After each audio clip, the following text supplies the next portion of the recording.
the connections with his family were really far away, and he never went back during that time. So really the community had the responsibility to step up and be like his family.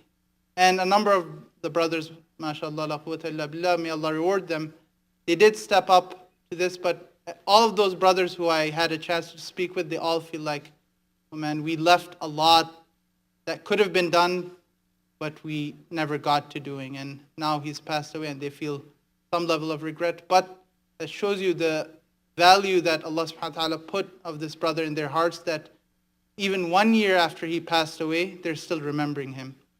And my feeling is that this is from the barakah of him coming to the masjid so diligently and deliberately each and every day.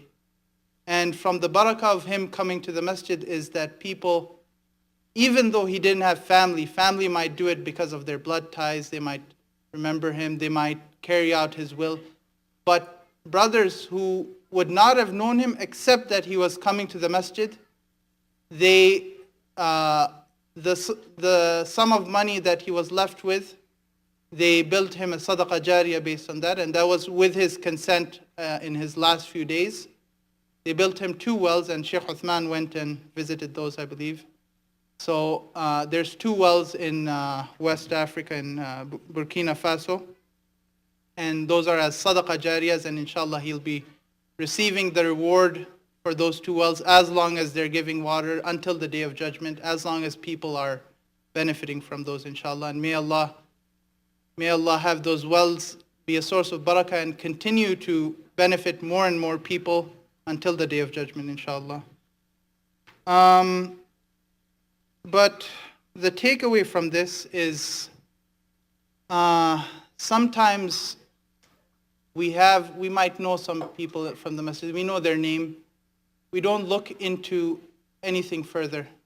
Sometimes, especially the elderly, especially if they're alone, they don't have family, it's our duty, each and every one of us, it's our duty that we go out of our way to make sure they have everything they need.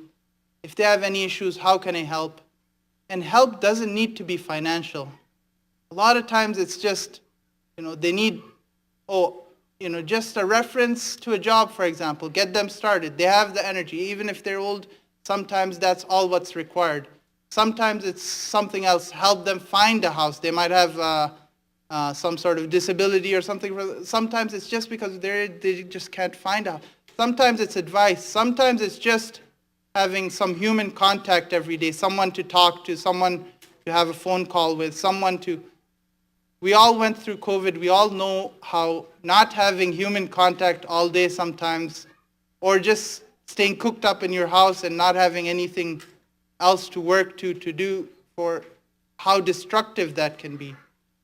And sometimes it's just, even if you're not here every day, or even if that brother's not here every day, it is more than worth just finding out, taking that extra step. Brother, how are you? How's life? How's things going?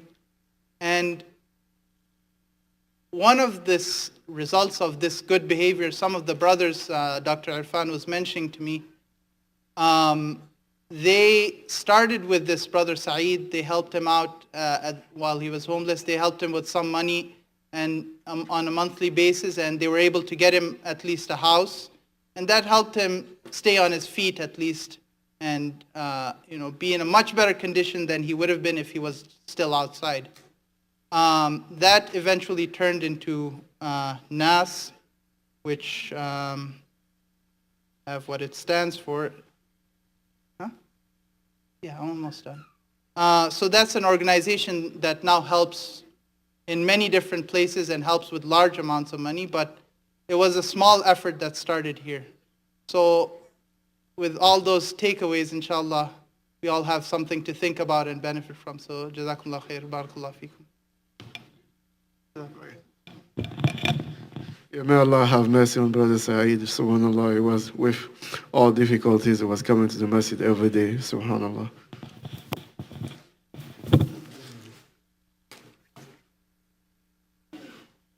رحمكم الله.